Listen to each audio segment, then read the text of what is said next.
Okay, so today we're going to make stuffed clams and we're going to start with celery. As you can see, I'm in the process of slicing it up real small.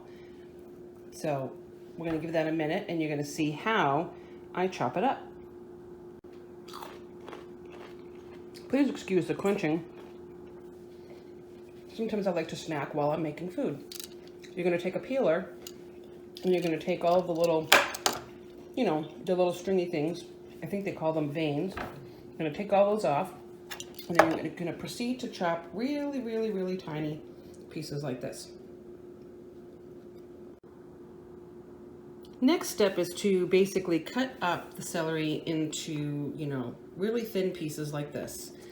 Please excuse the lack of professionalism because I've never done a piece-by-piece cooking video before. And once you chop them up, you're going to start putting them just in a bowl like that. And you can put as much or as little as you want according to how much celery flavor you want. I don't put too much in because it's just more for the crunch factor, but I do like celery in my stuffed clams. Okay, so I have about a half a bowl of chopped celery, which is basically about one stalk of celery. That's all it's needed for my taste. Like I said, you can use as much or as little as you want. That's the little messy pile over there. Not that you need to worry about that. So we're going to go on to the next step, which is to get the clams in the skillet, and we're going to get our breadcrumbs going. So next thing I like to do is I like to make sure everything is chopped up and ready before I put it on the stove.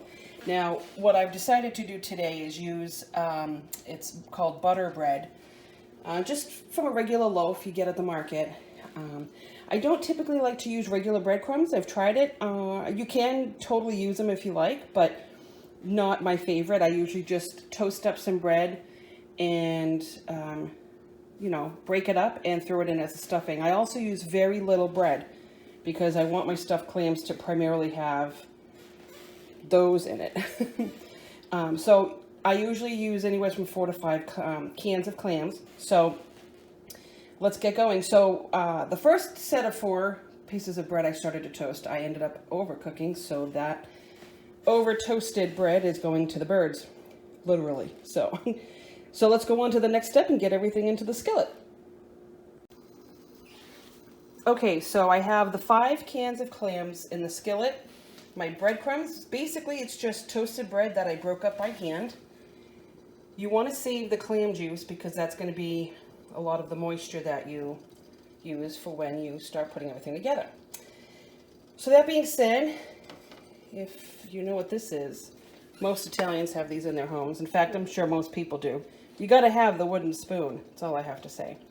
So let's get this thing going, and at this point you just get your clams nice and hot, add your celery and your seasonings, your juice, your bread, and then you stuff your clams. So we'll be right back with a little more of the sizzling action. Okay, so things are starting to heat up. I added maybe, I don't know, a tablespoon and a half of minced garlic with some of the garlic, juice.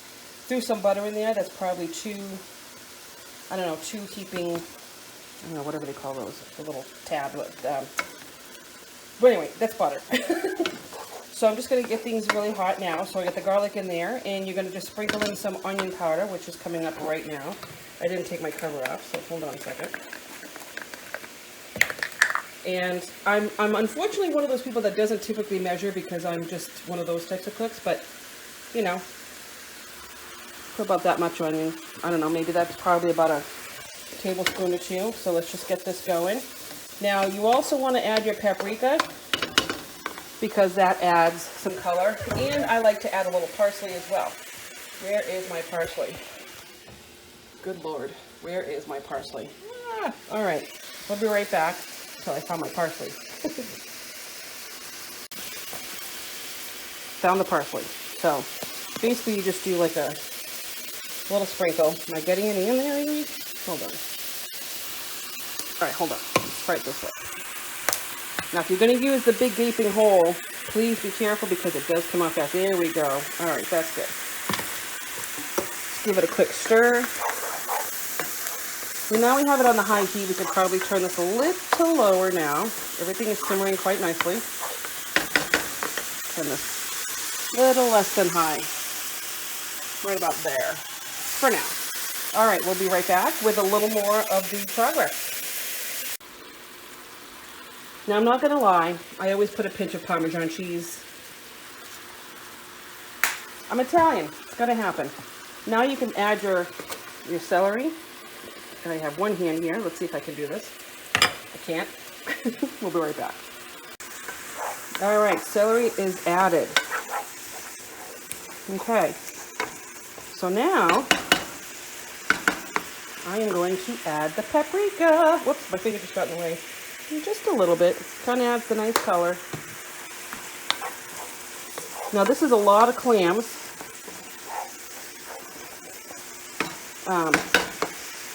Like I said, just let it simmer. You can see they have a nice juice going on there. Just kind of let it cook down a little bit. Because I didn't use a lot of bread today. I only used about 4 slices. So this is 5 cans of clams, 1 stalk of celery, 2 tabs of butter, about a tablespoon with some juice of minced garlic, a drizzle of onion powder, I did not measure, a drizzle of paprika, again, I did not drizzle, and measure, and a drizzle of paprika, and again, I did not measure. I am known for that. So now that I think everything's pretty much cooked pretty well, and when you get these minced clams, they're already pre-cooked anyway. All right, so here comes the bread. And basically, you are just going to stir it up quite nicely. Now, technically, I think I could have used about 6 cans of clams, but I did not have 6 cans. At this point, turn the heat off. And there is your stuffing for the stuffed clams.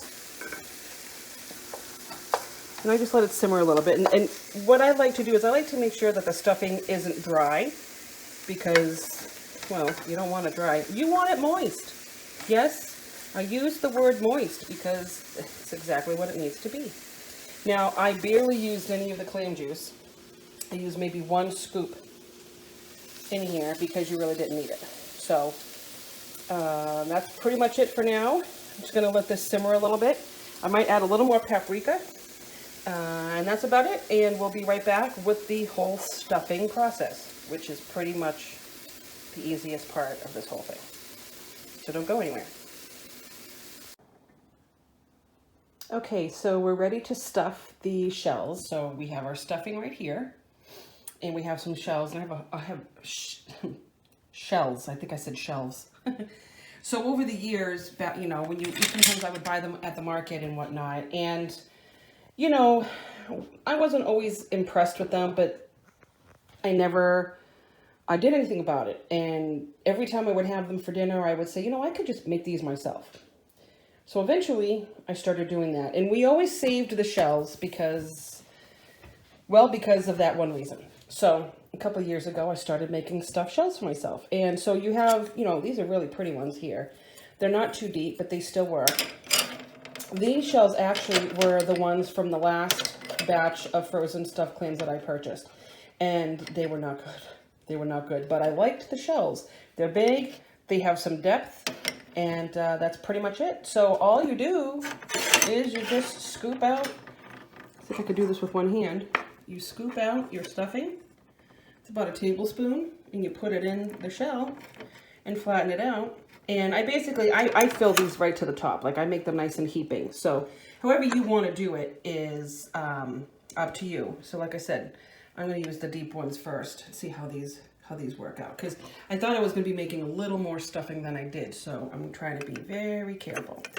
And what I'm going to do with these once I fill them all out is I'm going to probably freeze a few for future, you know, dinner. And have a few for dinner tonight. And all you do is you put them in your oven or a toast oven, whichever one you have. Get them nice and hot. And sometimes, especially if they're frozen. If you cook them frozen, once they start getting soft, I usually put a little bit more butter on the top. It kind of cooks into the stuffing, and it's really, really good. But since the ones I'm having tonight aren't frozen, I probably won't need to do that. I probably will, but I won't need to because, you know, everything is better with butter. So let me fill these up and I'll show you the finished product. Okay, so I definitely underestimated how much stuffing I had and was only able to make 6 clams. However, be mindful that these are big and they're fairly deep, so there's a lot of stuffing in each one. But like I said, I like to have them kind of like, you know, so they're kind of, you know, heaping. But I would have liked to have had more clams. So again, I used 5 cans of clams, a little bit of clam juice, about 1.5 tablespoons of minced garlic with some of the garlic juice, paprika, onion powder. I just toasted up 4 slices of bread and broke them all up for the stuffing. Because like I said, I want the majority of my stuffing to be the clams, not the bread. But now that I think about it, I really wish I had purchased 8 cans of clams, even 9 cans of clams, so that I would have had more to, you know, freeze up and have at a later date. But that's okay. I'll just make these again because, you know, it's what I do. April loves to cook. April loves to eat. So I hope you enjoyed this little video. Again, stuffed clams. Oh yeah, 1 stalk of celery. I put some celery in there. And you don't even have to do that if you don't want to. You know, I like the celery because it adds a little crunch. So this is the stuffed clams, and I appreciate you watching this video. Please subscribe and follow me on Instagram and YouTube, which is where this video is. I'm sorry. I am trying to figure out another strategy for my next video. So this is AprilMayEats. I hope you enjoyed this, and yeah. If you leave here hungry, it's your own fault.